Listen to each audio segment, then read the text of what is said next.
may be seated.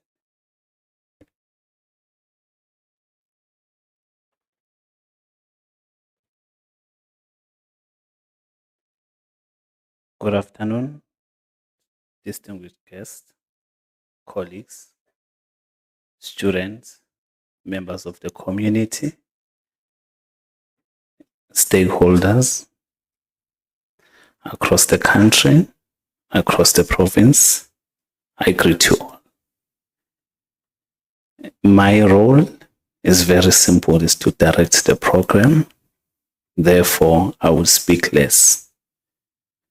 Before I request the Dean and the Head of School, Professor Sekla, to welcome us, I think it's very important to all of you colleagues, friends, dear students, scholars, to highlight few things about our public lecture today, which is going to be conducted by or facilitated by our AG.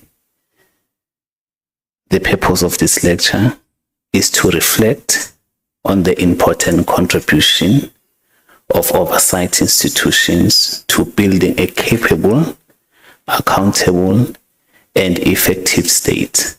In particular, we seek and examine how the Auditor General's work or office support transparency, accountability, and improved service delivery in the public sector. We are gathered here, colleagues, friends, to start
I'm okay. Thank you. Yes, thank you very much.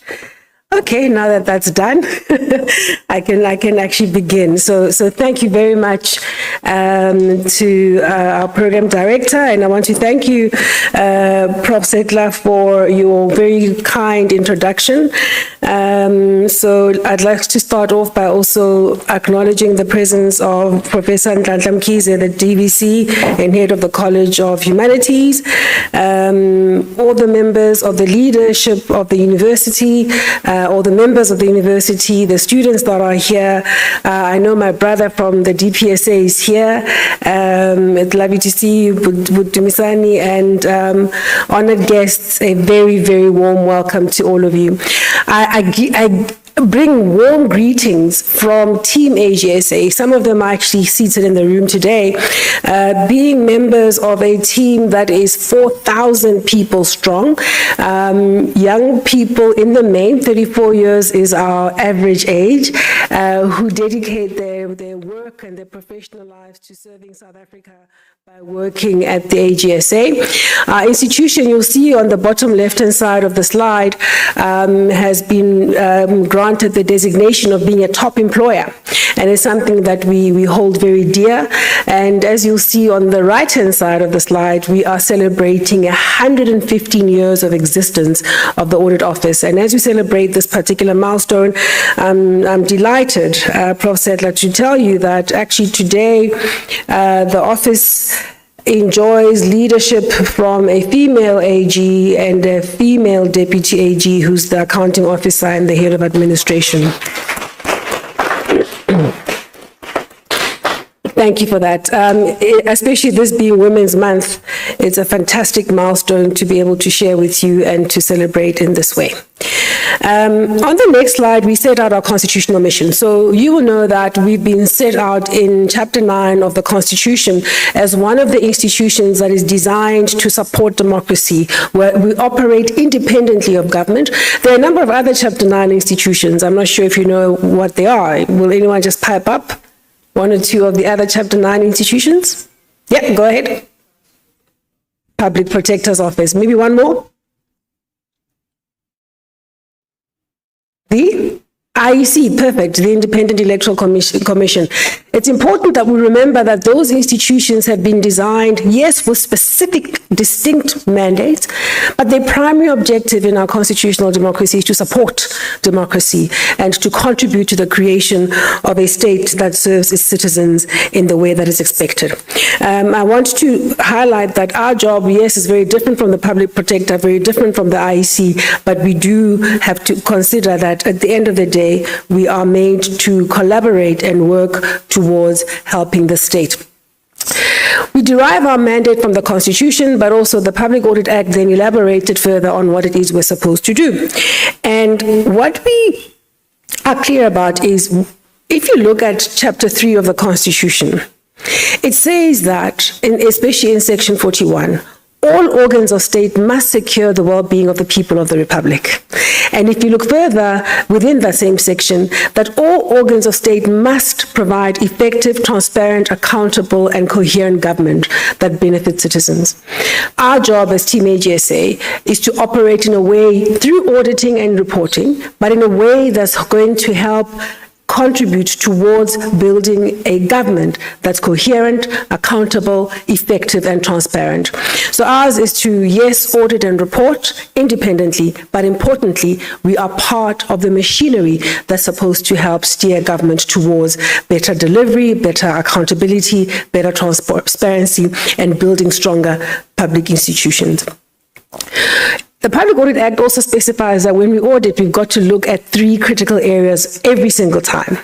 In our annual regularity audits, we're required to look at financial statements, performance information, as well as look at compliance with key laws and regulations relating to performance and financial management. That's quite important for me to highlight because quite often people think of us as bean counters, which in the main we are. But our job is to not just audit and scrutinize the financial report, but we've got to give a view on the credibility of the performance report and we've got to give a view on whether or not the key laws and regulations have been complied with.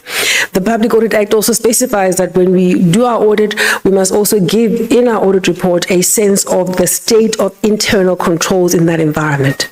And then the law was amended in 2019 to give us more power to follow up on whether or not our recommendations are being implemented when we've identified material irregularities. I'll come back to these principles in a minute, but I do want to highlight that every single thing we do as an audit office is informed by this constitutional mandate read together with the Public Audit Act and its relevant provisions. We also take inspiration and guidance from our global community of supreme audit institutions. Other AGs across the world have got a particular set of standards that inform how we work.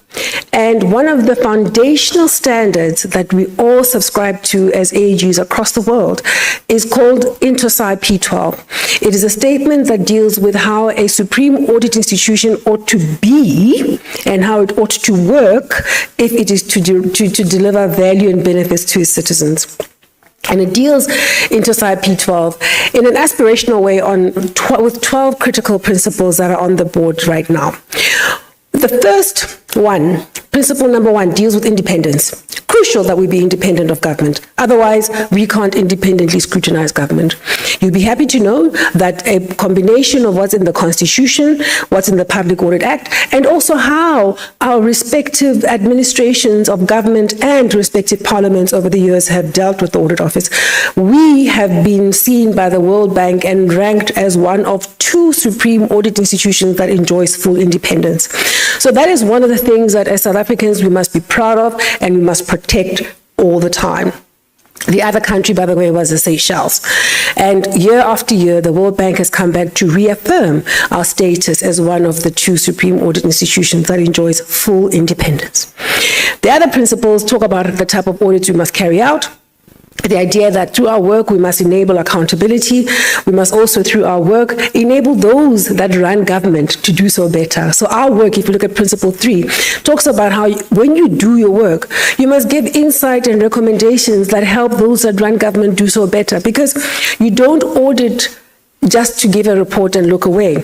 You're part of a particular machinery with a particular end, that of delivering value and benefits. And the best way to do that is to give the type of recommendations and insight that help others do their work even better.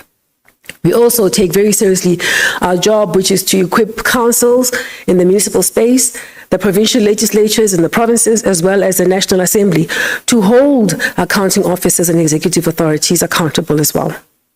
Perhaps another principle I want to highlight, because quite often people ask, when you do your audit reports, why do you then go talk about this thing publicly? Why can't you just give a report and move on?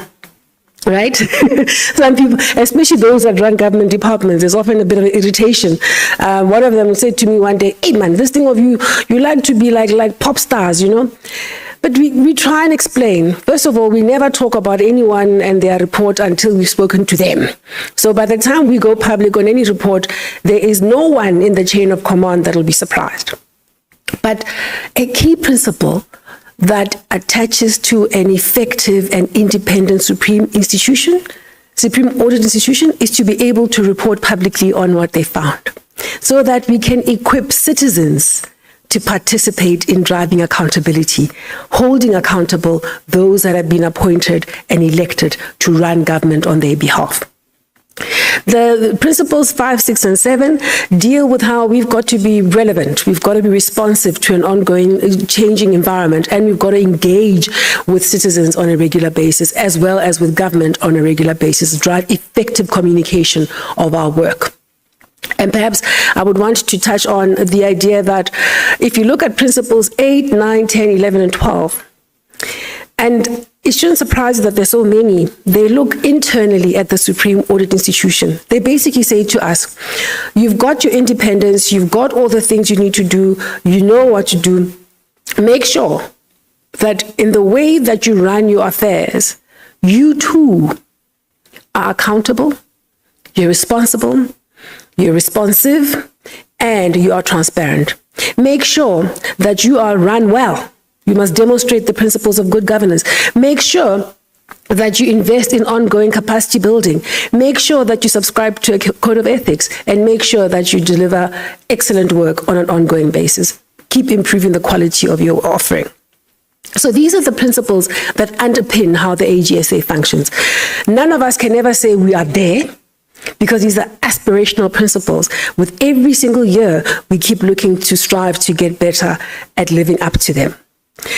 A combination of the constitutional mandate, the Public Audit Act, as well as these international principles, demanded that a few years ago we sit back and read the environment, read the room, so to speak. And we assessed that the South African context demanded that we do things slightly differently. The basics of what we do haven't changed. It was just about a slightly different set of approaches. Why? First of all, we looked and we found that audit outcomes were not improving. Year after year, we were reporting the same things. Irregular expenditure continues to be high, non-compliance continues to be tolerated, the financial management systems are not getting any better, and service delivery continues to fail. And we kept saying it's no good being so good in South Africa and across the world when you're looked at as a supreme audit institution, when your impact is not being felt on the ground, if you're not able to make demonstrable gains in the state of financial governance in the country. So we said, what could we do differently? And what we came upon was this diagnosis that we have a lot of standards and frameworks and rules that govern how every single public institution ought to function. There's no shortage of guidance on what needs to happen.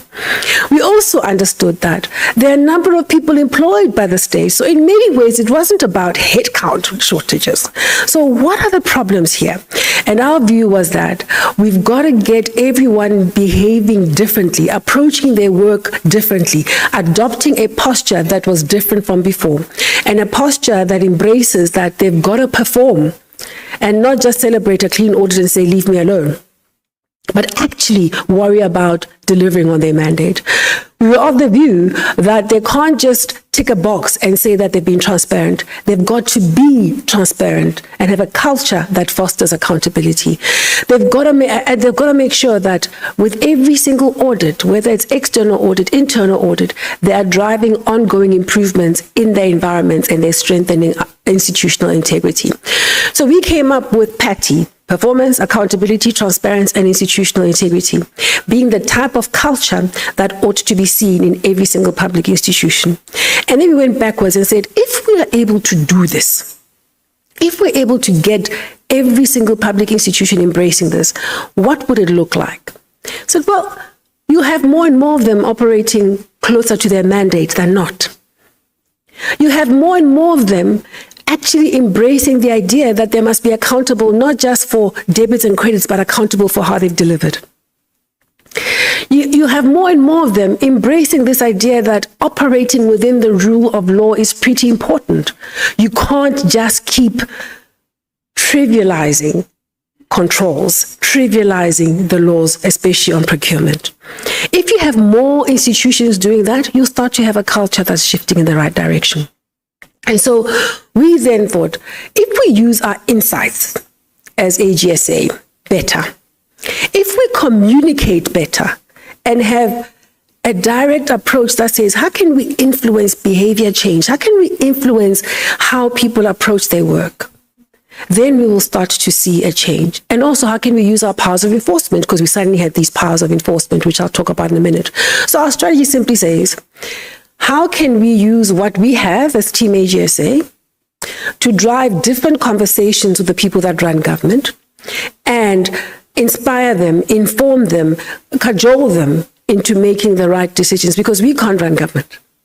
All we can do is give insight and inspire, inform, motivate the type of behaviors that we want to see. And so you probably heard us talk about Culture Shift 2030. That's all it is. It is simply saying, how can we use what we know, what we have, the access we have for the benefit of citizens ultimately. Respecting that we don't run government, we also cannot make the changes we seek ourselves. And we also were acutely aware that these changes can only happen if every single role player in what we've called an accountability ecosystem starts to show up differently to their work. And so This accountability ecosystem exists for every single public institution. If it's a municipality, the officials that work there, senior managers that work there, there's internal audit, there are also audit committees, there's an accounting officer who would be the city manager or municipal manager, and there'd be an executive authority in the form of the mayor. Beyond that, there would be a council. Beyond that, there would also be a municipal a public accounts committee. We also looked carefully and said, well, if we look at the provisions in the Constitution and the various pieces of legislation, whether it's PFMA read together with MFMA and the Municipal Systems Act, we are quite clear that actually provincial government has significant responsibilities in local government. We're also clear that the national executive also has significant responsibilities. And when we looked at it very clearly, we said, no, man, provincial legislatures must oversee local government. And so we went to pull out different pieces of legislation, and we shaped that as part of our recommendations and the insight and the influence work that we were doing. And so what you are seeing of late, some of you would have seen that eThekwini, the mayor and the city manager had to go to Parliament to meet with the Standing Committee on Public Accounts for the first time ever. I'm not sure if you saw that a few months ago, and it probably surprised you. Why? In fact, I saw the city of Joburg, the mayor got to Scopa and he said, you know, we've never been called to the principal's office. We're not sure what to expect. And then Scopa was at pains to say, well, let's tell you that we're not singling you out. We've read the law, we know we have responsibilities, and the Auditor General has been telling us that we must fulfill our responsibilities. So you are here to account because you are a public institution. You receive public funds, you have a service delivery mandate, and everything you do, you must be transparent about and you must be accountable for. So let's have a conversation. And it went on late into the night, but it was a good, helpful, constructive conversation. Similarly, with eThekwini and similarly with Tshwane and Ekurhuleni. The point I'm making is that already, because we've shaped our messages that say, you're not going to get local government to change by itself, but also let's look at the existing governance arrangements. If you look at what the Constitution provided for in Section 154, in Section 138 and others, if you look at what's sitting in the law, there are specific responsibilities. Let's see you fulfill them. Let me tell you some of the gains we've had. You've probably heard about the worst audit outcomes in local government, right? You've probably heard the horror stories. What we've seen over the last year or two, in fact, I'd say maybe almost 3 years now, since we started this journey, because provincial governments and national governments are taking a greater interest and being active in supporting local government to do what it requires, we've seen basic things like submissions of financial statements improve. It sounds like a small thing, eh? It's crucial that somebody submit financial statements if they're looking after someone's money, correct? And we're not even saying give us quality financial statements, we're just saying just submit. And we're finding that some of them were simply not submitting year after year, and they were still getting money from the fiscus. So we said, but that's untenable. So provincial governments helped to get submissions right. We've had the highest rate of submissions ever this year because we've been driving this message of insight, influence, and we also use a bit of enforcement as well. I'll talk about that later. We even saw disclaimers coming down. Do you guys know what a disclaimer is? Maybe the way to explain it. I explained it to Samia. I'm going to put this away. I had my notes here, but I think I'm... So how we think about disclaimers is this. Effectively, when somebody gives you a set of financial statements and they say, this is my submission, and then you look at the records and then you try and find information to support what they're saying, because audit is basically saying, okay, you said this is what you've done. Let's just check the receipts. That's all it is. That's all it is. Let's just check the documents. Let's check the evidence to confirm what you said. And if we believe that this record is fine, we're fine. The disclaimers where we do our very best. We keep looking for records. We don't find them. We keep checking for records. We can't find them. Basically, they fudge the books. And they don't have records to show what they've done with public funds. So someone was asking, why is this so intolerable? So I gave an example which maybe it was my time, time I spent with social scientists. I spent a bit of time in the last few years doing a couple of courses with the social scientists and do some development studies and the like. But maybe it was that, or maybe just a bit of mischief. But what we said was, look, if you have public funds, it's not your money, it's someone else's money. You are responsible for at least telling us what you've done with it, right? The least you can do is be able to demonstrate what you've done. Before we judge you on your decisions, the least you can do is demonstrate what you've done. If I give you 100 rand and I say, please go buy me 3 bottles of water, and those bottles cost you 60 rand, I expect you to come back with 40 rand change and a slip that says you paid 60 rand, right? The problem is with these disclaimers, that evidence was not there.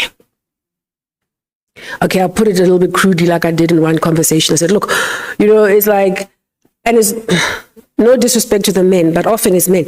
So in a family, you might have a father who's a gambler, let's just say, right? And he gets paid on the 25th, disappears for the weekend, comes home on the Monday, wife says, well, where's your paycheck? And then he simply shrugs.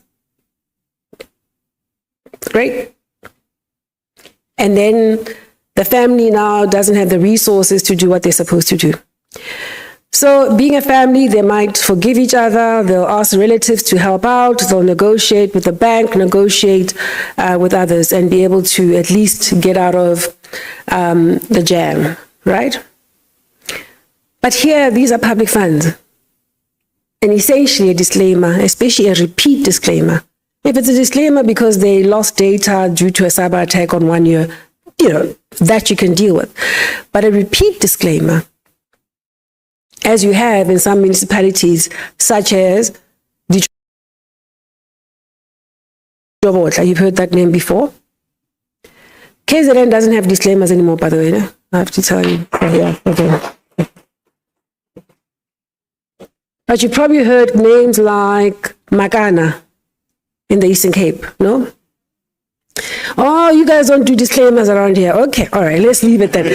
The point being that a repeat disclaimer is essentially somebody who takes public funds and wants to shrug when you ask them, what have you done with the money? It's as basic an inquiry as that. And it is as worrying an infraction as that. So having raised this, as boldly and as loudly with all role players in the ecosystem, we've been able to get some shifts happening. All this to say that at the end of the day, if we want South Africa to work, whether it's about audit outcomes or service delivery or prudent financial governance, if we want to see those things, all of us have to take an interest given our roles, including citizens. So we place ourselves as AGSA in the center of this, not because we believe we're the center of the world, but we happen to have a mandate that sees us auditing every single public institution every single year, whether it's in local government or national or provincial, whether it is parliament or a provincial legislature. We also, remember that principle 4, have the ability to engage with citizens regularly. And so we believe that all of those gifts we have, given our constitutional makeup, give us the responsibility to use those powers and benefits in a way that's going to add value into the system of accountability. So you probably ask, who does all this work? So when we audit everyone, it's about 1,000 audits we do every single year. So there are just over 4,000 people that work within the audit office of the AGSA. If you look at our race, our gender, our age, we represent South Africa as it is. 34 years old in terms of the average age, 58% female, and if you look at the racial racial representation, it is pretty much South Africa as it is. 1,800 of us are registered professionals in the audit space.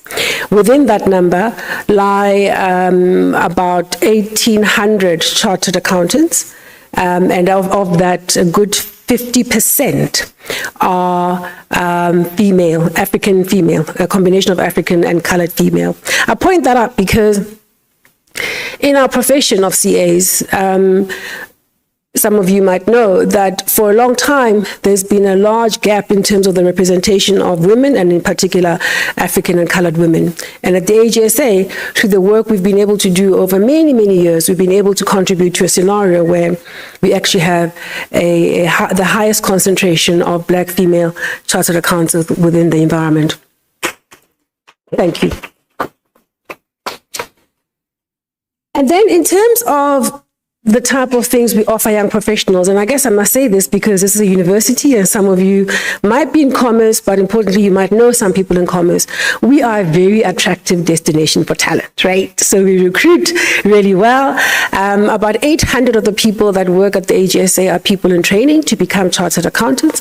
They train with us as part of a training program, a graduate training program that has been accredited by the South African Institute of Chartered Accountants.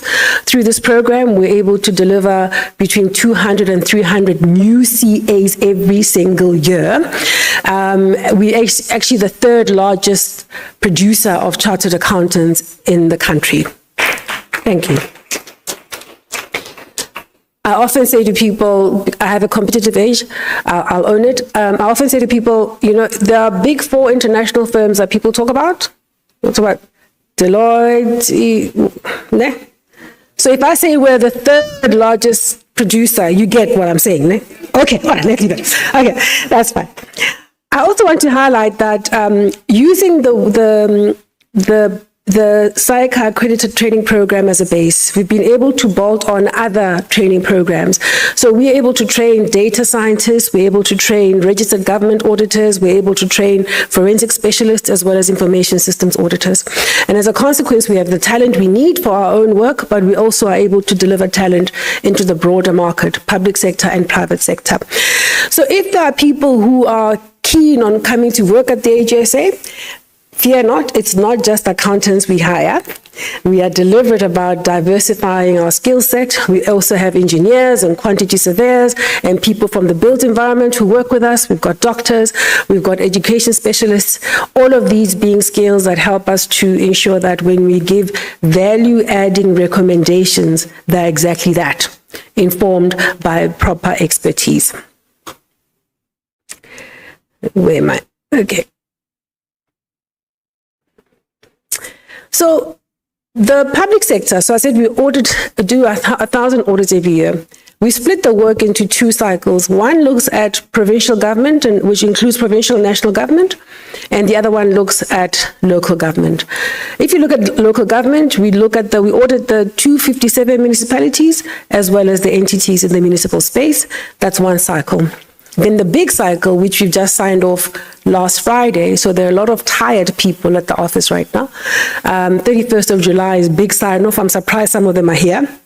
That's when we sign off the biggest cycle across the country. We sign off the departments, the entities, as well, including the state-owned entities.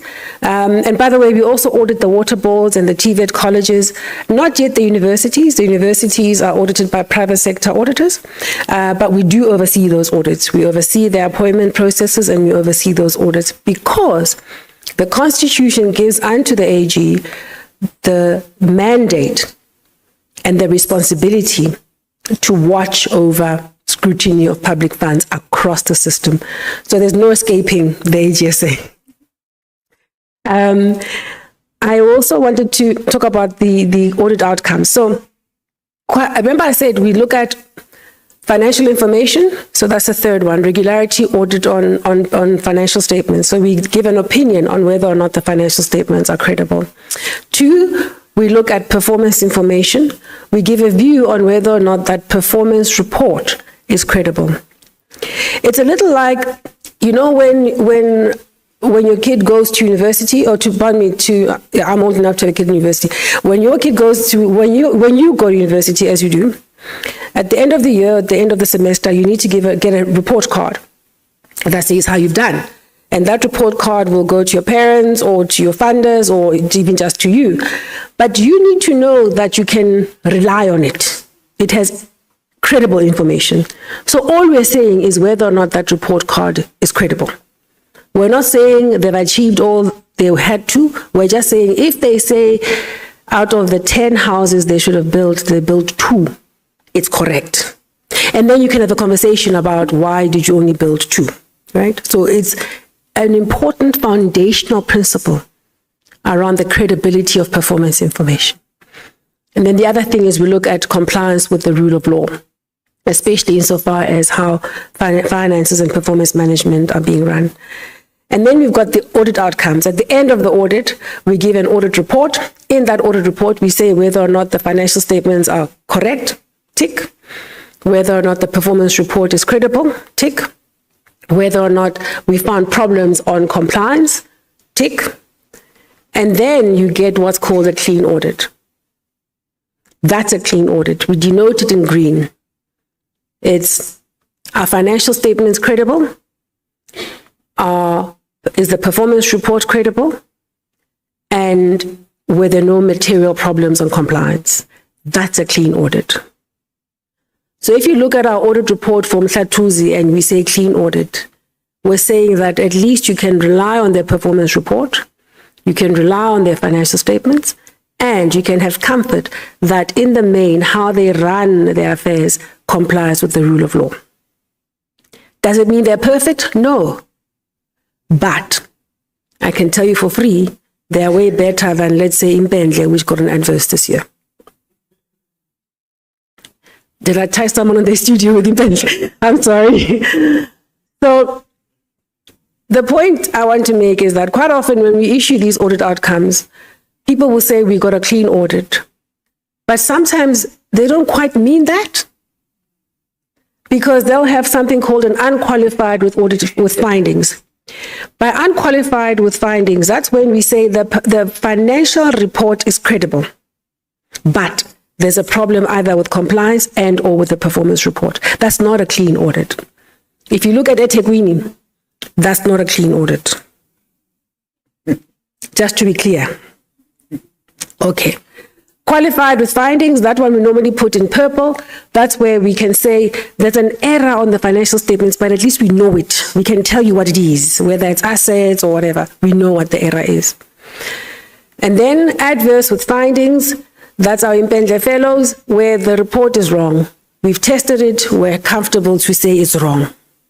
It's only slightly better, but also in the mud, alongside disclaimed with findings. Disclaimer, that's the one we put in bright red often, and that's where we say, look, we've done our best, but even we don't know, okay? So the worst one you can get is a disclaimer, and I've explained why that's intolerable. So even in Impendle, they must get out of adverse. The good thing is, for this province, most of the audits here sit in the unqualified zone, in that they've got unqualified findings, unqualified financial reports with findings. That's a good stepping stone towards clean. Because I've been at pains to say, yeah, you got to get the financial report right, but you need to get your performance report right. Because otherwise, how will citizens know how to judge you? And also, how will you drive accountability for performance internally if your performance information is wrong? You can't even begin to hold the managers of that entity accountable. And of course, the area of compliance being a real challenge. So in our audit messages, you've probably heard us talk a lot more about this yellow zone and problematizing it. And it was deliberate because in our diagnosis and our assessment of what the context of South Africa is right now, is that the majority of auditees sit in this yellow space, this unqualified with findings. It's fine if, let's say, you are in Bentley and you're moving towards yellow. That's fine. We can applaud you. However, if you are sitting in the yellow zone for 20 years, as eThekwini has done, then we must start to ask questions about whether or not you're interested in dealing with the problems we've told you have. Because we tell you year after year performance information is a problem, you don't deal with it. We tell you year after year that compliance is a problem, you don't deal with it. So we believe wholeheartedly that we've got to push back on the tendency to applaud these unqualified with findings, especially when they've been there too long. There's a bit of nuance I'm sharing. saying, unqualified with findings is not the problem. It's when you stay there too long. And so we give you this graph at the very bottom of the right-hand side. We say, okay, the ones that have been there, the 48 that have been there for a year, we've got no quarrel with them. But the ones that are in there for 10 years or more, then we must start to ask questions because it tells us that you have no interest. So that's the thing we're saying. We then give some insight on what's really going on in this yellow zone. Effectively, what happens is, in the majority of instances, when we first start our audit, the financials we're given are of a poor quality. And then we identify errors, and then they are corrected. That's fine to correct errors. But if year after year, you are in the space where you, as a finance officer, are unable to put together a credible set of financials, it tells us that financial management practices are weak. Because remember, every month, there's a set of financials produced. Every quarter, there's a set of financials produced. That set of financials goes to the minister or the MEC. It also becomes the basis for engagement with the provincial treasury. So if it's wrong, there's no real oversight. So yes, you can fix the year-end accounts and you'll get your unqualified opinion. But underneath the hood are a set of weaknesses that make life difficult for you. And how does life become difficult? If you have bad financial management practices, you have a higher risk of paying people who don't need to be paid. That's where you can do double payments because you're not reconciling your books. That's where you can end up paying things that you should be paying and not paying the things you should be paying, right? And so this area of not managing finances properly, especially in the PFMA space, is something we have to push back on.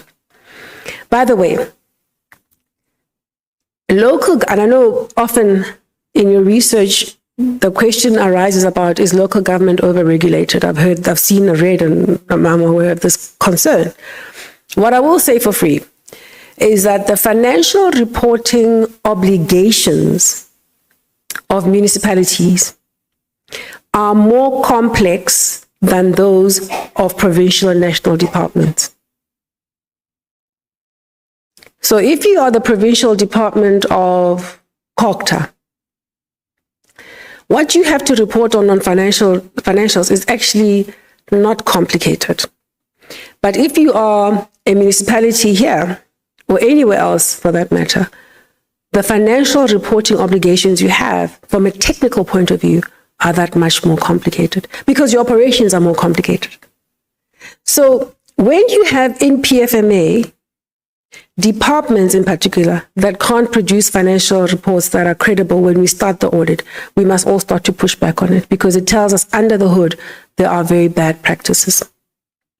In this unqualified space, we also see high non-compliance with the rule of law, especially on procurement. And that's what leads to irregular expenditure. Irregular expenditure, all it is that you didn't comply with the law in how you ran a process. So we raise it as a non-compliance, and then the rules say, when the AG says this is non-compliant, you as the accounting officer must go and investigate and figure out what went wrong, and then fix it. And you fix it by strengthening controls, disciplining staff, training staff, checking if you've lost money, and then going to find it if you have. So you still are in control. But here we find that high levels of non-compliance, that goes uninvestigated, money that's being lost not being collected, and so you end up with financial health going backwards. And that's why, in many instances, you find that government departments owe creditors more and more money at the end of each year. It's because they are not reconciling their books to make sure that they are able to pay everybody, and also they are experiencing leakage. And when we say leakage, you're basically losing money. And often it's because you're procuring badly and overpaying. Sometimes you're even double paying. And so you lose money, and then you don't have enough money to do the basic things. In this particular category, performance information is a problem. Maybe what I would like you to remember is that performance information, when it's not credible, it tells us that performance management is a problem. It tells us that how you plan for performance, how you manage it, how you report on it are weak. And so you also can't hold people accountable for non-performance. I'll move on. Maybe let me deal with performance planning. In the PFMA space, the performance planning frameworks and performance management frameworks are quite clear. You start off with the National Development Plan, which is a long-term plan for the country, which then informs the medium-term strategic framework for 5 years. Right now, we're working on the basis of a medium-term development plan, which is the current 5 years we're in for PFMA. And then every single department is given specific obligations from that countrywide plan to say, you shall do this. And that's what informs their performance report. They must plan for something, budget for it, and then do it. And every quarter, what they planned for, budgeted for, and are supposed to be doing is the basis of a review. So what we do is we audit by law the final year report. And then we kept finding that when the annual planning was being done, the indicators that were being chosen were either not relevant or not particularly useful. And how they were couched was not going to get the department where it needs to go. And how they were then trying to give evidence on what they're reporting would be problematic. So we then decided as Team HSA that, look, what we can do is perhaps intervene a bit earlier. Because just to take it back, the department will compile its draft performance plan. It is then submitted into Parliament, to the portfolio committee that then looks at it. It is Parliament that approves that portfolio, that strategic plan and budget. But the problem is, Parliament is given a very short time to look at it. And of course, if you're a parliamentarian, you are unlikely to know the ins and outs of every single department. So we said as Team HSA, how can we work differently in the system? Instead of coming at the end of the year and saying, what you approved beginning of the year is wrong, which is not helpful.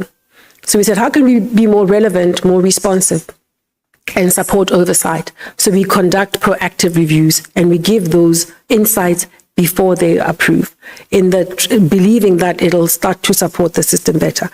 We've also seen the Department of Monitoring and Evaluation doing this work as well. So we're collaborating more closely with them.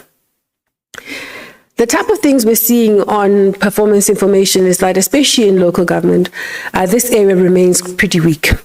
It is starting to improve, but it's still pretty weak. Remember that in local government, it's slightly different. They have a 5-year integrated development plan, which is then distilled into an annual performance plan, which is meshed to the budget, so it becomes the SDBIP, the Service Delivery Implementation Plan.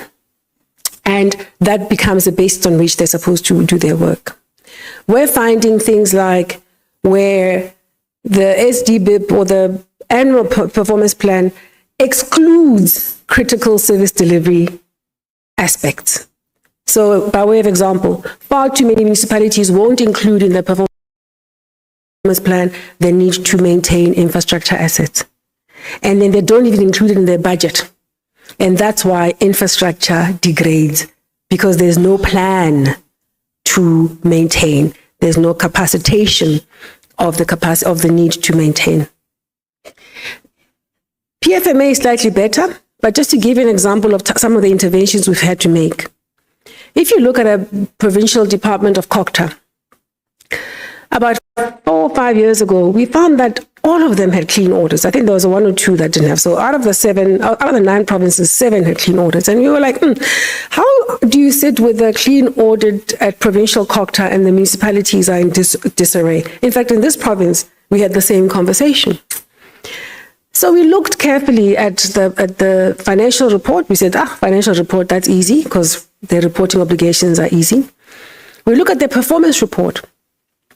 Their mandates say support and monitor local government, right? The municipalities in your space. What they had in there were things like number of meetings held with municipalities. And of course, that's easy to tick and it's easy to quantify. Well, I have some sympathy. I know we chuckle, but I have some sympathy with administrators because they will be saying, how can I write this thing in the easiest way?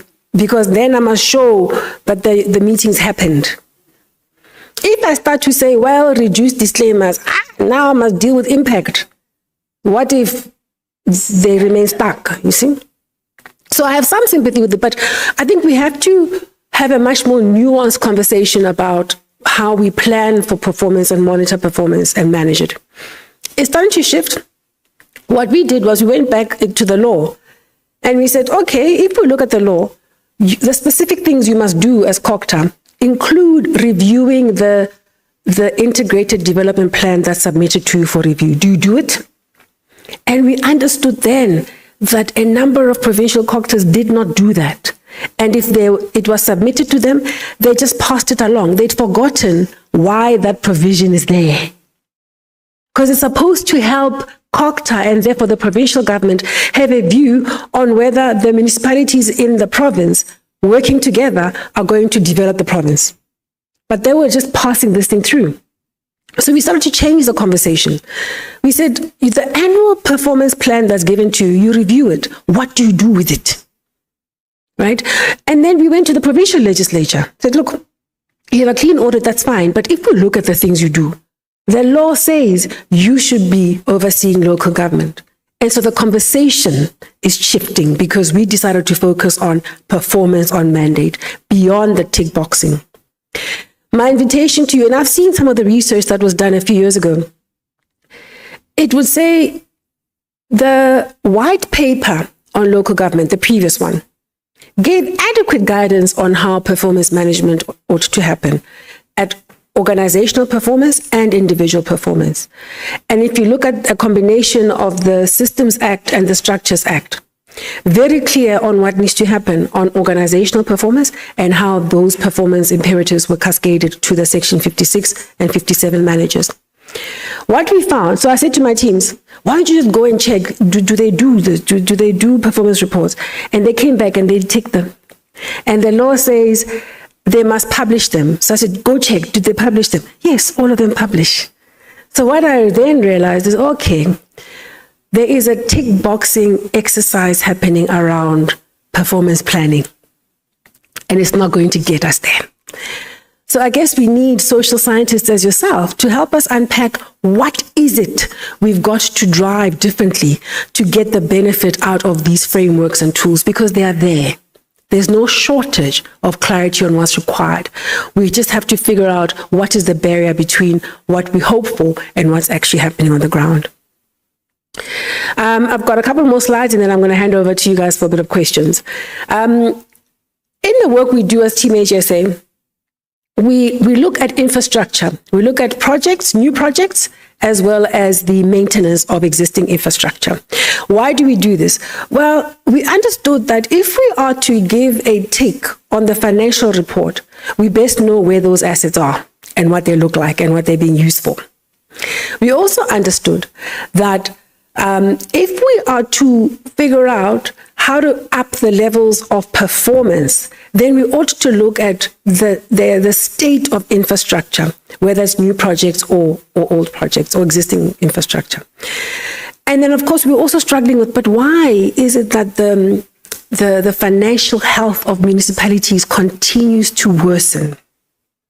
And they report something called water losses, distribution losses on water, or electricity distribution losses. And we're trying to unpack why this is not getting adequate attention. And what we understood was, well, it starts off at the planning. So maintenance is not planned for and it's not monitored and not budgeted for. And then, of course, the infrastructure degrades. That's where you have so many leaks. And then when the water leaks, effectively it's money leaking because they should be selling that water to you. They should be selling that electricity to you. So we understood that bean counters like me have no chance of looking at infrastructure and saying it's degraded. So that's why we have engineers and quantity surveyors that work with us. We also work with environmental health scientists so that we can understand the harm that's being caused when wastewater treatment plants are not being used properly. Why do we do this? First of all, we understand our role as being to ensure that we give proper assurance on the numbers. And the numbers can't be right if an asset is sitting at X value, but is being allowed to deteriorate and actually it's worth Y. So as an auditor, you best go and see it. Also, if they are reporting that they've done a few things in their performance scorecard, we best go check if they've been done. so that we can confirm if the report is credible. So we're simply getting better at doing what the law requires of us. And with that, we're able to help citizens understand the link between the work of the Auditor General and the reports that we share and how they live their lives. They can suddenly understand why it is that they have no water in their taps, or why it is that there is still poor quality of water coming through the tap, because we've been able to link it to what happens on the revenue cycle and the capacity issues. So on infrastructure, we've looked at infrastructure. The one point I want to land here is this. The capability of the state to manage infrastructure projects is pretty weak. And we find the same problems at PFMA as we do at MFMA, meaning that there isn't yet a big enough pool of auditees or public institutions that have the capability to reliably roll out infrastructure projects. What do they get wrong? First of all, they plan badly. So they'll have a long plan for an infrastructure project, but they don't budget for it properly. Or they're uncoordinated. They'll go build houses and the bulk infrastructure is not in. Second of all, they procure badly. So they end up appointing contractors that are unlikely to deliver what's required because they flouted the procurement processes. Third of all, when that contractor has been appointed, they then don't monitor that contractor properly.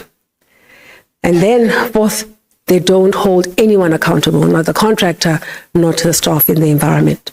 And so all of it comes back to institutional capabilities, discipline on procurement, discipline on monitoring, discipline on planning, and discipline on ensuring that you pay only for the things you've received. We found instances where money is paid for something that should be up and running, and when you get there, you probably find a foundation only. One of the sectors that struggles significantly with infrastructure, new projects, and maintenance is the water sector. So we invested a significant amount of time looking at the water sector very closely. And that was because as Team HSA, we said, well, we have the ability to look across institutional boundaries, because remember, we audit everyone. So we looked at the many municipalities that have got responsibilities on water delivery. We looked at the water boards. We looked at the water trading entity. We looked at the TCTA, which does infrastructure for the water sector. And a combination of looking at all of these institutions and looking at the value chain of providing water helped us understand where the problems are. And so that report is available. I hope that those of you who are interested in the water sector will have a look at it. It tells similar stories to what I said before, which is that the capacity to do what's required is not always there. The discipline of doing what's required and doing it properly is not always there. The accountability and consequence management that ought to follow for poor performance or transgression isn't always there. And as a consequence, you end up with all of these problems across the water sector, especially with the president having now recently launched a program to deal with water as a crisis. I do believe that it is a good space for researchers to look more carefully at. I believe that what we've been able to provide is also quite useful. On compliance, what do people struggle with? So financial management is coming better. You saw many yellows. Performance information is starting to get better, especially at PFMA. Compliance is stuck. Compliance is stuck. It's stuck because financial management is not being dealt with, even though the financial report improves, but the basics of financial management are not getting better. How do we know? The quality of what's submitted to us is poor. The other area of real concern, and if you look at PFMA and MFMA, is the area of procurement. Managing contracts that are already there, procuring in a way that's consistent with the constitutional provisions of Section 216, making sure that the process is fair, it grants equitable access to business opportunities, it's transparent, it's cost-effective, it's efficient. Those principles are not prevalent. We also find that the lack of consequences when there's been a transgression continues to be a real concern. And what that does is that if every single year there's a transgression, nobody acts, it gets worse the next year, right? Because if there's one wrongdoer in the first year when you did nothing, you'll have 5 wrongdoers in the second year and 10 the following year. And so we've ended up with a culture that is stuck in that space of impunity when it comes to procurement compliance. And so the thing about consequence management, how we track it, is to look at the number of irregular expenditure. Because if you've got irregular expenditure, remember I said the job of the accounting officer is still to go and investigate and then figure out what went wrong. It may have been that there's no financial loss.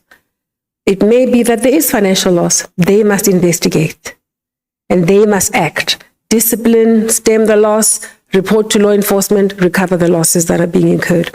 And too often we're finding that that's not being dealt with. So this graph on both sides, PFMA, MFMA, tells you that consequence management remains stuck. And that's what led to us getting these powers, which were to give us additional powers to follow up on how our reported non-compliances are being dealt with. To summarize what these powers are about, they came about because of concern that consequence management was not happening, resource protection was not happening. And so we were given the responsibility to raise what we call a material irregularity. That's sort of beyond the normal non-compliances. We scrutinize it even more. We say, if it is causing or likely to cause a material financial loss, and if it is causing harm to the public or harm to the environment or causing the loss of a material public resource. So if we can link a non-compliance to financial loss or harm, that's material, then we raise it as a material irregularity. And MI simply says, accounting officer, of all the things we've raised, these ones are the urgent ones because you're losing money and you're causing harm. Attend to them. So we still give them the chance to attend to them. So we can't do their work, we can only follow up. On follow-up, if they're still not doing what they're supposed to do, given what the law says, we can then take the next step, which is to issue a stronger recommendation, which is in the public report. Then we can also take binding remedial action. We can refer matters to law enforcement. And if all of those things don't work, we're able to issue a certificate of debt. To date, we've issued 2 certificates of debt. Material irregularities that we've raised some in PFMA, some in MFMA. If you look, maybe let me point out at MFMA, you'll see that we raised 305 material irregularities that have to deal with the financial loss. That's the gray line at the top there. And we said an estimated loss of 10 billion rand that we've been able to identify. If you come with me to just a little bit down, you'll see the green bars. It tells you that 1.69 of the 10 is what we've been able to protect. The rest is unrecoverable. The simple point we're making is, it's one thing to keep waiting for the AG to help you raise material irregularities, to force you to go chase money that you've lost. But it is far better to prevent those problems and to act on them quickly. Because when you fail to act on things quickly, then the money disappears. So through our powers, we've been able to refer matters to law enforcement. We've referred to the Hawks. We've referred to the SIU. We've been able to refer matters to the public protector for her office to deal with. We've also referred matters, interestingly, to the Department of Water and Sanitation. What we did was we said, these wastewater treatment plants are causing harm to the public and to the environment, because if a wastewater treatment plant is not working, effluent overruns, and then you harm the public living in that area, and also you harm the water resources. You contaminate the water resources. So we said, well, that's actually causing harm, so it meets our definition. We raised an MI, and then we referred it to the Department of Water and Sanitation.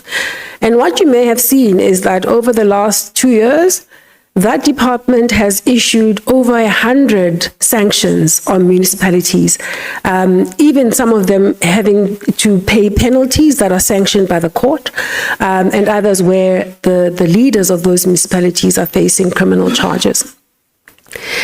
Our view is that when we do that, we're winning, because we start to get other people in the ecosystem doing their part. We refer to the public protector, we refer to the Department of Water and Sanitation so they can act in accordance with their powers. The other things we've been able to do is raise matters with the SIU. You may have seen some of the arrests pardon me, not the arrests, but some of the recoveries that they're able to make as a consequence of the referrals that we send. I want to say that, and maybe I'll do it by way of example, but the point, which is my last point, is that unless we invest in getting institutions to put in place preventative controls are basically disciplines. Disciplines to prevent problems, to detect problems, and to act on those problems. How I grew up in a family that ran a retail operation. And 9 years old, they put me in front of a till, but that was before democracy, before labor laws changed. And what I learned, because I used to work every holiday, what I learned throughout my years, I think I worked right until I started my articles to train as a CA, so I worked throughout. What I learned out of that is that, first of all, you've got to reconcile your till every day. You've got to accept that the money that you have in your hands is not yours, right? Some of it is float and change that must go back. Some of it is money that belongs to the store, but it's not yours.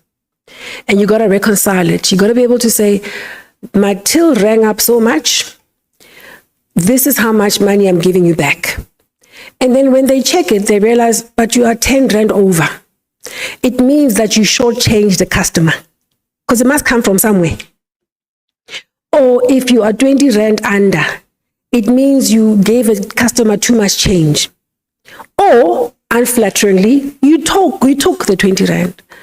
What used to happen in our lives, they'd make you pay the 20 rand. Even me. So you learned, as a kid, be clear about how you deal with that till, and you reconcile it. And when the reconciliation is done, there'll be consequences. And those consequences are swift, by the way. By about 11 o'clock, if you've not been called to the office the next morning, you know you're safe. Between 7 and 11 o'clock, we're all a bit nervous as cashiers, because they might call you and say, hey, your till's not balancing. What it taught me? Daily reconciliations, disciplines, swift consequences. And that's how you run an operation. It's a simple example. Municipalities are by far more complex than me running a till. But I'm just making the point about the importance of discipline. The first certificate of debt that we issued as Team HSA went in the name of the municipal manager responsible for Ngaka Mudiri Mulema district municipality in the Northwest. It's a municipality that has been struggling with governance issues for a long time. In fact, they currently have the SIU investigating. Back in 2019, in the 2019 audit, we found that they had effectively overpaid a water tankering service provider. And this was just us checking the records through the audit. So we say, look, this is an MI, because you've got financial loss. And at the time, we calculated a loss of about 2.8 million rand. So then we raised it as an MI. And we said to the municipal manager, go deal with this, go and investigate and deal with it. We come back to follow up. Eventually, he investigates. We come back, we say, okay, investigation says genuinely there's an overpayment. Go calculate how much. He calculates. He says, oh, it's 4.8 million rand. We say, okay, now fetch it. And this man didn't fetch it. Now we're issuing remedial action. Now we give a notification for a certificate of debt. And eventually we give a certificate of debt. And now he's going to have to pay 4.8 million rand out of his pocket. Now, this is one transaction. It's highly unlikely that it's the only one like that in that environment. It's highly unlikely that this 4.8 million rand is all that was lost. And when a few months after this conversation, we were listening to the Madlanga Commission and heard the name of the company that belongs to one Suleiman Karim, and it sounded familiar, and we checked our records and realized, oh, that's why he didn't fetch the money. It is far better, far better to invest in the institutional capabilities that will prevent these problems, that will act on them quickly, and set a culture where observing the law, performing on mandate is the norm rather than not. It is far, far better to strengthen institutions so that they are not so vulnerable to the whims and the abusive tendencies of those that seek to fleece the state. So I will leave you with this message, and it's a recommendation we've shared with everyone we talk to that has responsibilities in government. Invest in building strong institutions. Invest in controls. Invest in ensuring that you have institutional capabilities. And push back on everything that militates against that. In local government, we know that political instability at council level militates against building institutional capability. Poor caliber of political leaders allocated significant responsibilities in local government militates against building institutional capability. Pushback, interference by political leaders in the administration militates against building institutional capabilities. Pushback. These are not audit issues per se. They are issues that we are able to diagnose, insights we're able to share based on that diagnosis, and they are the basis for the recommendations that we share with all that run government, in the expectation that we will influence them to do better. Thank you.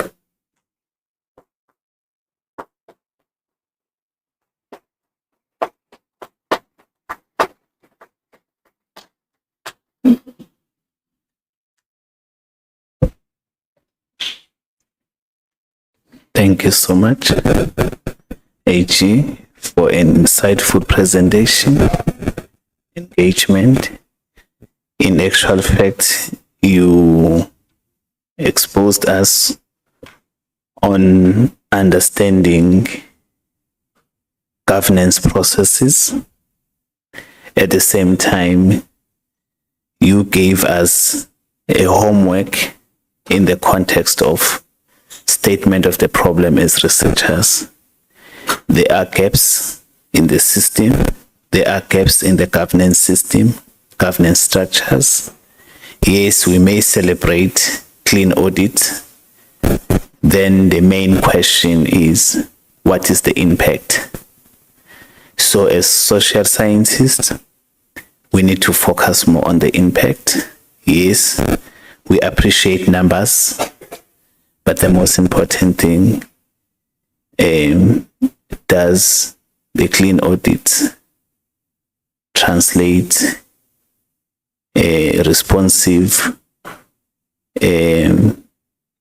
performance towards the needs of the society?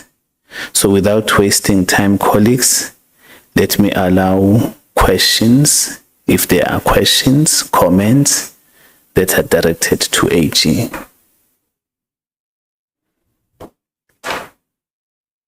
Okay.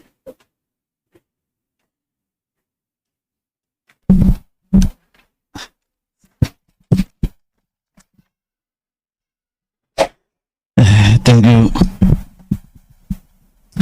Okay, thank you very much. much for the presentation to HGSA. I have a question and perhaps a contribution on how perhaps we could assist in improving what AG is doing, because there's no doubt that the work that AG is doing is important and is still needed going forward. AG, the powerful CEOs, executive in these entities in public service, including municipalities, have learned the art of dealing with AG. Today today they break themselves of finding of the art of obtaining clean audit, because when the AG come, they tell, take this transaction that you want to survey, deal with them. Those that you are looking for, they are told to say, you can't go there. If you go there, we know where your kids go. We know your wife. We know you. We know your house. So those, and then they take those easy, sweet transactions, audit them, clean audit, celebration. So to me, that's an area that needs a lot of improvement in terms of those clean audit, because some of us who are in these spaces, when the celebration of audit, clean audit is being celebrated, we feel like hiding. Okay, the second thing is, I envision the next Auditor General that looks like SARS. SARS, if you can't explain your wealth, they deal with you decisively. But it's not your role per se as an AG, because you're only prevented to do a certain work of audit. But even today, all these powerful CEOs, they will tell you to say, we know we deal with SARS. Those that are internal auditors, you talk about the preventative controls, they don't care about those ones, because they've learned the art. So what is it that can be done to have our AG that looks like a SARS, that is biting, to say, if you are an executive, you are a CEO, and your entity or municipality is rotten, and then what is it that can be done that be so consequential, same like SARS? Because I think we need to be at that level, other than now you are known as a lamenting organization, other than lamenting is becoming a political ball in councils, and then it dies down. Next year, come AG, lamenting again, and then the cycle repeats itself. And then the question is, when are we going to stop lamenting? Thank you very much.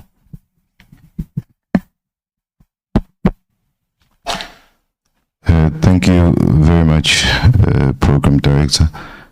First, I want to appreciate the presentation by the Office of the AG, and appreciate the institution for inviting such an important guest into our university community. I have about 2 questions and a comment. AG, it almost appears that municipalities have far more respect for your office than that of their internal audit units, which by design should be in a position to put the necessary checks and balances such that by the time the Auditor General conducts its own audit, these things would have ordinarily been picked up by their own internal audit units. Are they somewhat compromised in terms of their independence by virtue of their location within the municipal organizational structure? That's just one point. The second part, which you have touched on, is around the buzzword nowadays on consequence management, which we see in almost all discussions that have to do with audits. But we've also established that most government institutions, as a way of appeasing the AG on measures taken on consequence management, will simply say this matter has been referred for investigation. And those investigations at times may take 7 to 10 years. And if at all there's anything being done, you're likely to see a warning being given to someone who has, caused severe consequences for the institution. What can be done to actually enhance that process of consequence management within the local government space? The third and last point, I'm glad that you spoke on the losses that these institutions normally suffer from. One of the biggest losses, the AG has acknowledged, it's the ESCOM debt that a lot of municipalities are struggling with. These are due to several reasons, such as poor collection, such as electricity losses, theft, etc. And we note that the Treasury, National Treasury, I think it was a couple of weeks ago, withheld funds for, I think, about 69 municipalities. The ESCOM debt is one of the reasons, unfunded budgets, etc. Will these municipalities at some point be able to pay the ESCOM debt, given that it has consequences on the audit outcomes of these municipalities? Most of them are struggling to pay the ESCOM debt. They are receiving electricity. They are unable to collect the revenue to tally and be cash positive, if I were to put it that way. And lastly, given that this is an academic space, I'm not sure if the Dean and the DVC will be happy about this one. Universities, in terms of research, are now recycling research topics that are not making impact in society. Most studies tend to change locations as case studies, but are not necessarily producing the cutting edge knowledge that actually positions universities such as UKZN as premier universities. What niche areas would you suggest our institution focuses on, at least to try and make some groundbreaking research, as opposed to continuing with the recycled topics around audits and performance, etc.? Thank you very much.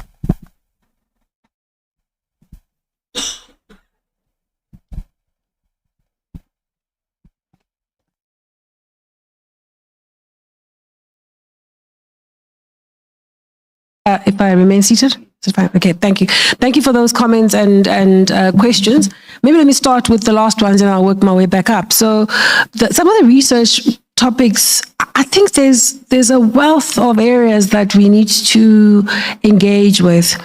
And perhaps conversations like this help, right? There's one, I'll give you an example. There's something I've been pondering and I've not seen research on it. Maybe I'm missing something. It is this idea that municipalities are able to raise debt onto their balance sheets, right? And they they raise it themselves. They have a particular cost that's attached to it. And then they go and apply it to whatever, right? So it's effectively debt that'll have to be paid by residents of tomorrow. Now, if that same municipality goes bankrupt, somebody else is going to have to find the money, right? So it's a risk for that community in that locality, but also a risk for the fiscus. And I wonder if there's enough work being done to understand the extent of these borrowings, the determinants for the cost of borrowing associated with each and every one of them, and how best we can control how they deploy those funds. Because as the AG, we come after the fact. And so maybe that's just one thing you might look at, but I want to assert in no uncertain terms that there are a number of really exciting aspects that we all have to still uncover. Let's not also be shy to look at areas that other people in different parts of the world haven't looked at. Because the reality is that how we are running the accountability ecosystem within South Africa is in many ways at the cutting edge of what's available. I talked to you about the role of the AGSA, which is really at the cutting edge of what other auditors general are doing. We've recently taken on the audit of UNESCO, which is one of the bodies within the United Nations family. And we are able to impress, and like seriously impress them, doing what we do, which is audit financial statements, performance information, and compliance at the same time, because we know that our methodology allows us to follow the resource across the system. Just that has impressed them no end. So for me, what it tells me is that we perhaps sometimes underestimate just how advanced we are, and we therefore lose opportunities because we keep looking back instead of helping everyone else look ahead. So I hope that answers the question. In terms of the losses at municipalities and the ESCOM debt, so you'll know that 2 years ago, the National Treasury brokered a support program for municipalities to help them restructure their ESCOM debt, and then there were particular conditions attached to it. 74% of municipalities were in that program were unable to keep to those conditions, meaning that program didn't quite work for them. What's at the real problem source of it? It's inherent lack of viability, but also a history of poor financial misgovernance. So you got to solve for both.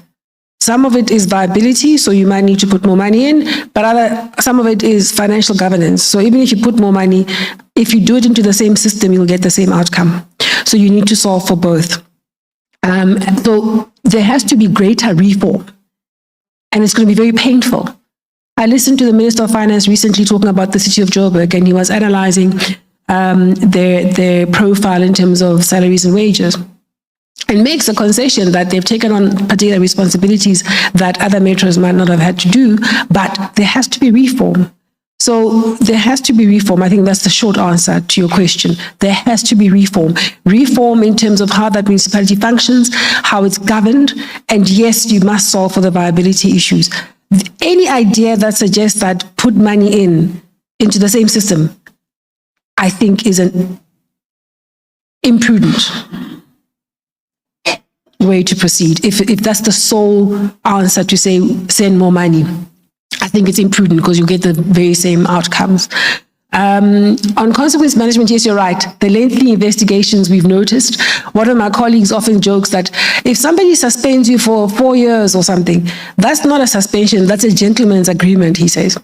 He's agreed that, yeah, you've done wrong, but just go chill there for a while, and we'll just keep saying you're suspended, and we'll keep paying your salary, and then life goes on. And by the time you go, you're basically going on retirement. So we're going to have to look at that. We are starting to look at the scope of investigations, because some of these investigations go on for a long time. So before we confirm that there's an investigation that we're happy with, we've now added a layer of scrutiny to say, can you look at this investigation? And sometimes we send it back. We say, accounting officer, this investigation is not going to answer the real question. And this we learned from cases like the one I talked about that led to the certificate of debt, where there was an initial investigation, but it was going all the way, we knew it wasn't going to get anywhere. Well, we learned it was designed not to get anywhere. And then we had to come back and say, but this report doesn't say anything. Then we saw the scope. We realized that's a problem. So now we check the scope. So I guess we'll have to keep finding ways to close these gaps. The independence of internal audit, professional city managers understand the power of a strong internal audit function and how it can help them run that environment better. Those are professional, competent city managers or accounting officers.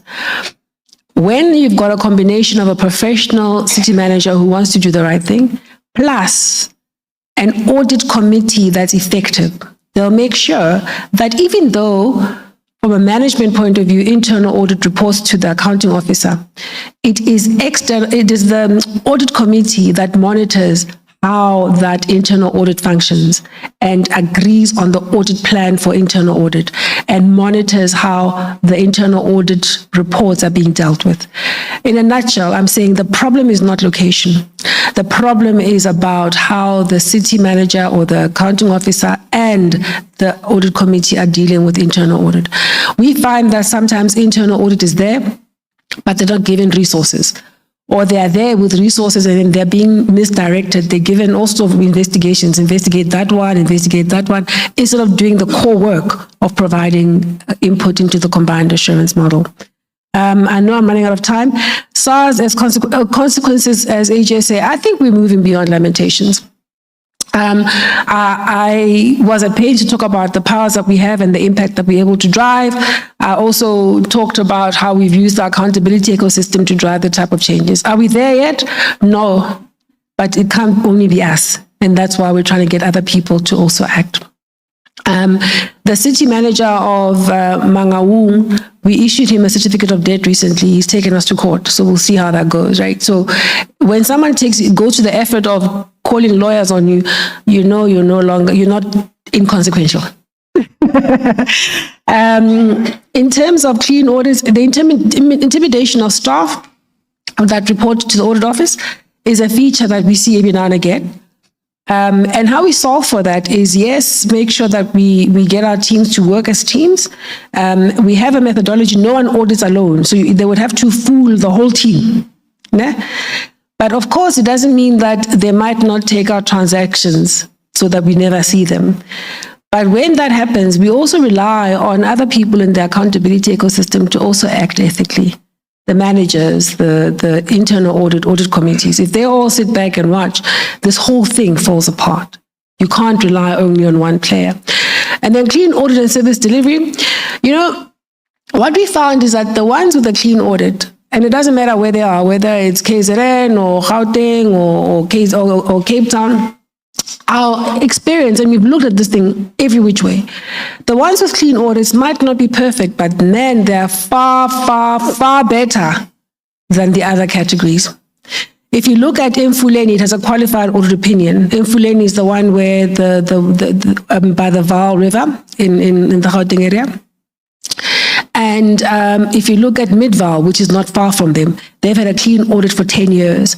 The service delivery imperative at Midvaal is better met than Mfuleni.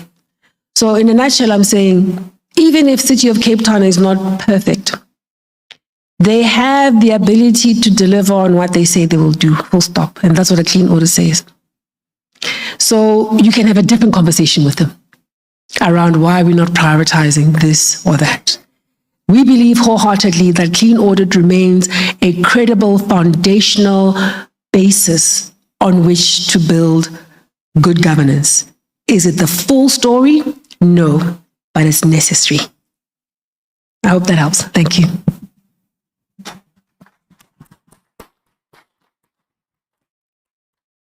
Yes. There's another hand. There was another hand there. Then we... Oh.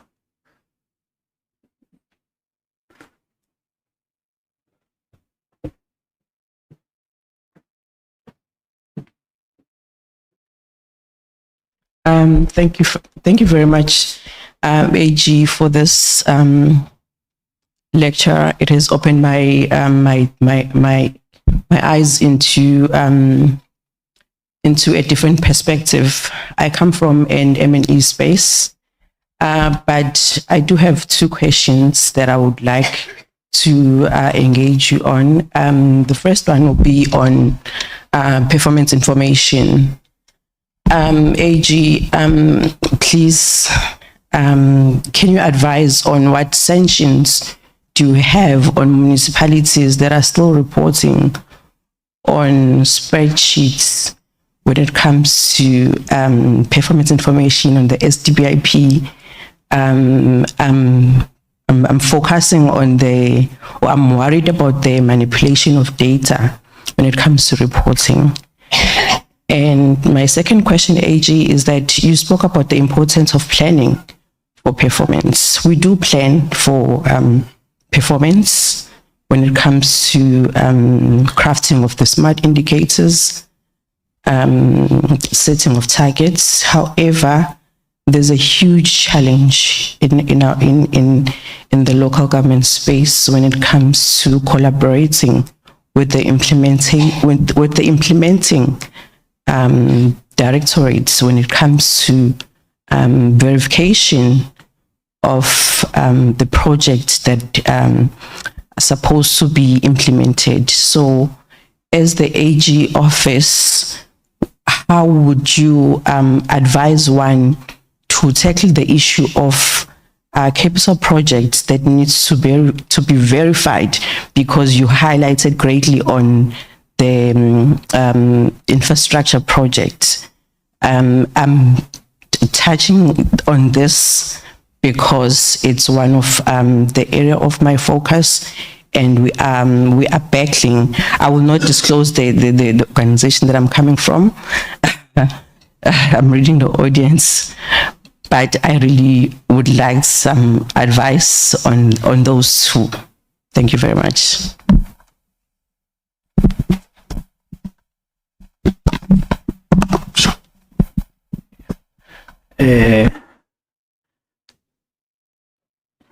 These are the last questions. Then we are pressed by time, colleagues. Yeah. Thank you so much. I'll try to be prompt. Thanks, AG, for the engagement. My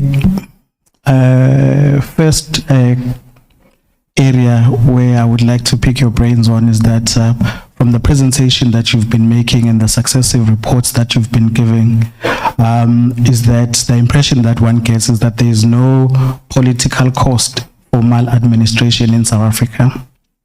And the point I'm making this is that you would find several entities that receive successive adverse audit outcomes, but there is nothing that happens in terms of political consequence.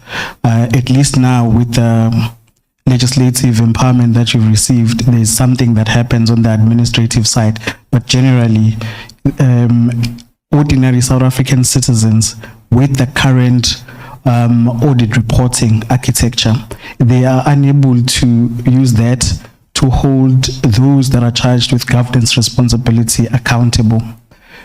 My area of inquiry is there perhaps from your side any thinking about introducing newer ways that makes the audit reporting more accessible to the ordinary citizens, to empower them to be able to hold those that are responsible for government and all of this maladministration that we see accountable?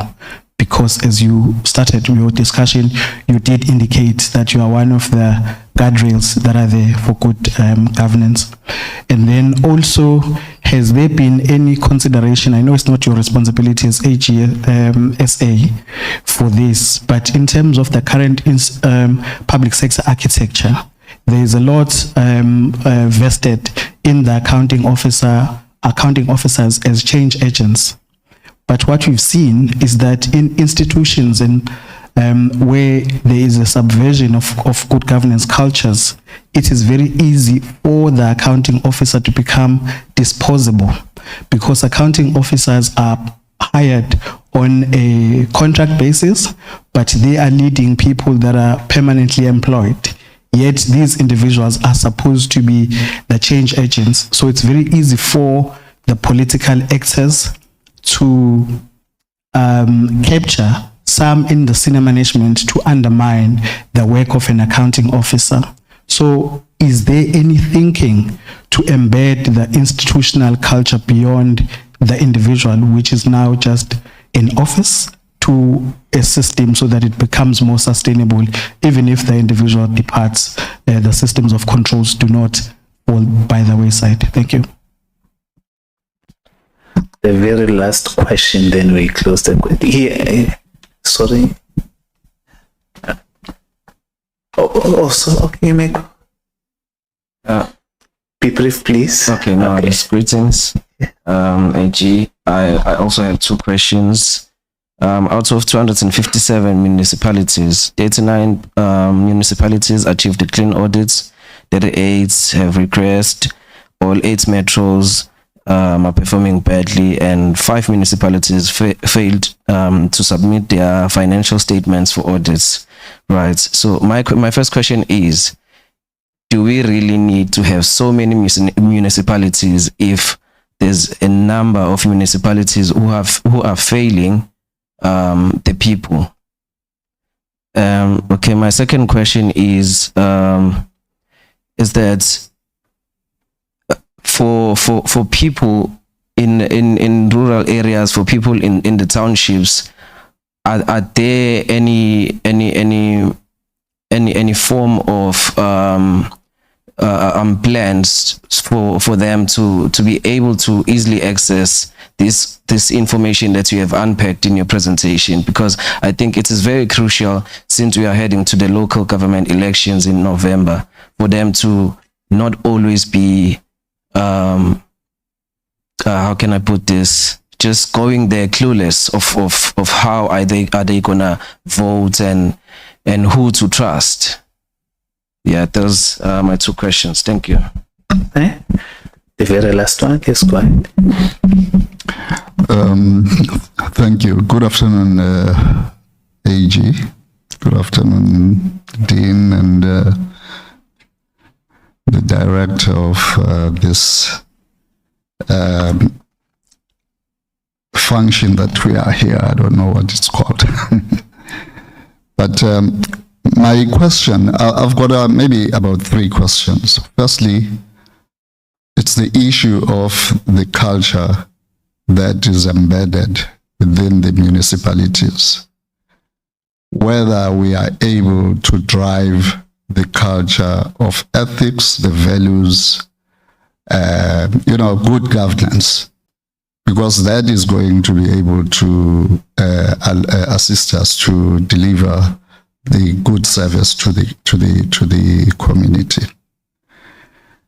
The other question, or maybe a suggestion, is the issue of how are we going to be able, as auditors, to make sure that those normative values that are supposed to be embedded in the system are actually being, you are reaping the values, the outcomes of it.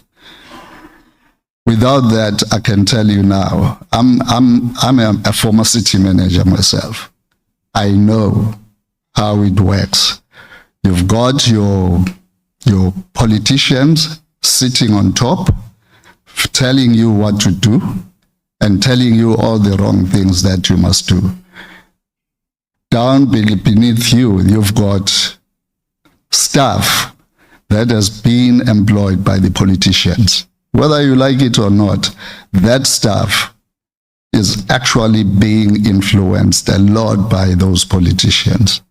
Now, we need to come with a system where we're saying, let's train our staff to be able to push back, as you are saying. And let's have a system that takes away the politicians, away from the administrative delivery vehicle. Unless if you are not going to do that, you are still playing. And all that we are doing, we are just talking about the compliance. We have done all the right things. We have ticked the boxes. And we know we have mastered you. We know how to tick the box. We know what you are looking for. And we can actually be able to manage and befriend your guys that are coming to audit us. In my city where I was, what I found is that the financial manager or the CFO was actually friends with your guys. Hence, we were getting all those whatever qualified reports. But the issue for me is that, coming from as well from your profession in the audit profession, one thing that I know is that we were trained on ethics. We were trained on also I see the professor, you just took my point off. But I'm not gonna back down, because these are things that the AG needs to know. we were trained on ethics. We were trained on how to perform, to behave ourselves as auditors, and these are things that I think the culture of our municipalities need to be doing. So thank you very much for sharing.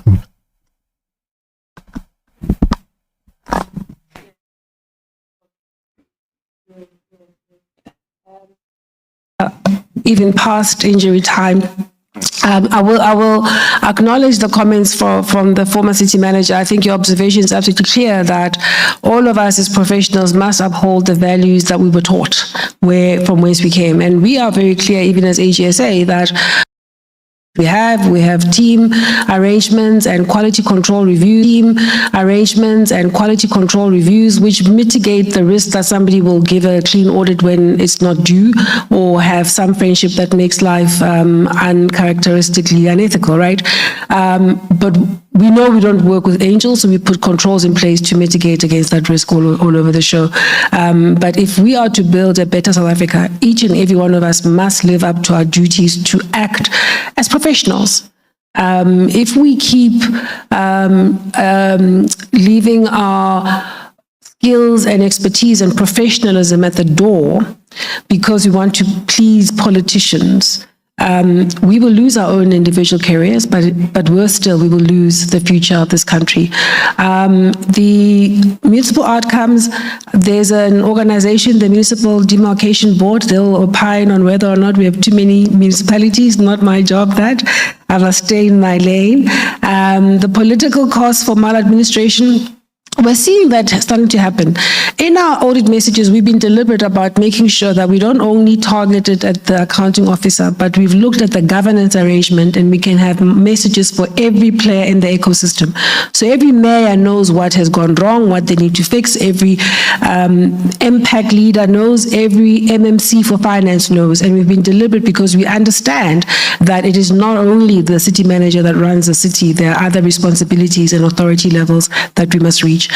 Professionals, CSOs, citizens must get engaged with the journey of driving better governance for the benefit of all of us. The DPSA is here, they'll opine on the tenure of accounting officers, but what I have seen is that there has been a move across government to stabilize administration. And in fact, over the last, I'd say 5 or 6 years in both local government and PFMA, we've seen a trend where there's better stability at key levels. If we can continue on that trend, we'll be able to start rebuilding institutions. I've heard your plea, ma'am, about performance information. My suggestion to you is do quarterly reviews, full reviews on those reports. Get an engineer or a quantity surveyor that can work with you to go and verify independently of the project team, and make sure it becomes a practice. If you do it quarterly, you'll get to an end of the year and it's fine.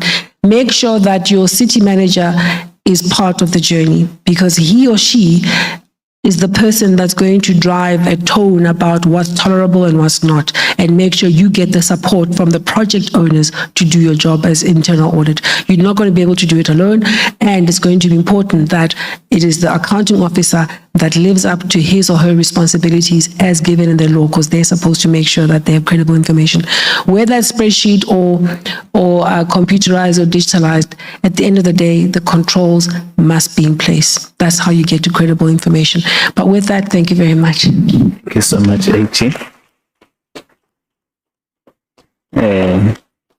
Due to time, may I request Dr. Mohammed Said to give a vote of thanks. While she's coming, I have more than 30 questions, but I will email it to you online. Online questions.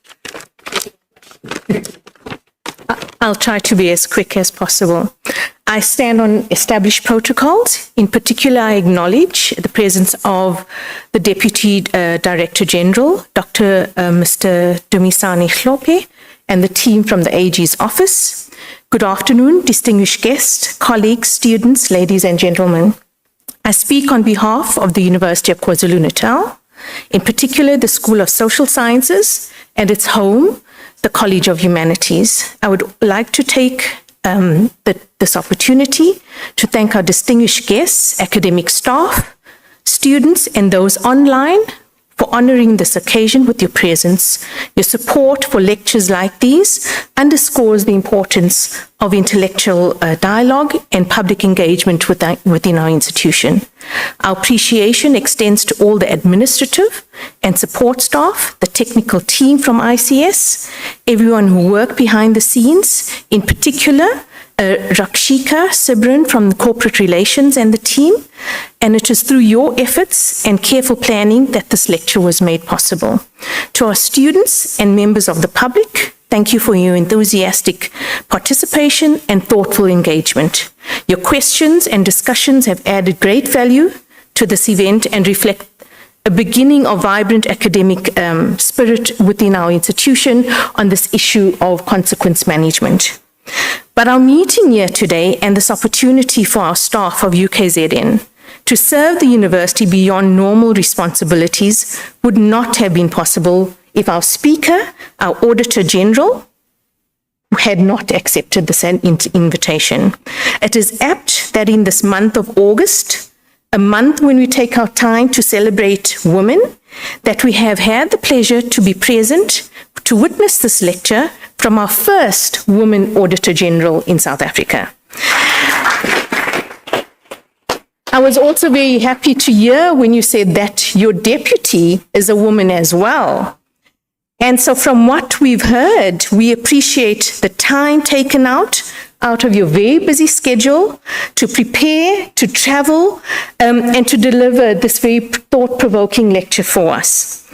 Your lecture has enriched our understanding of the role of the AG's office, your emphasis on the need to actually change the culture, not only within the AG's office in terms of how we think about the way in which we deal with audits, but within the public service itself is an important thing for us.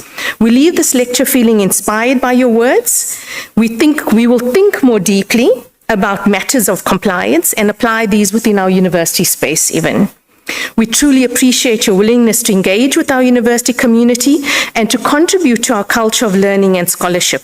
We celebrate you. We celebrate all women in this month of August. As we conclude, may the ideas shared this afternoon continue to stimulate meaningful conversations, inspire new research, and encourage us all to pursue knowledge, not just with curiosity, but with purpose. Thank you once again to everyone who contributed to the success of this public lecture. We wish you a safe journey home and look forward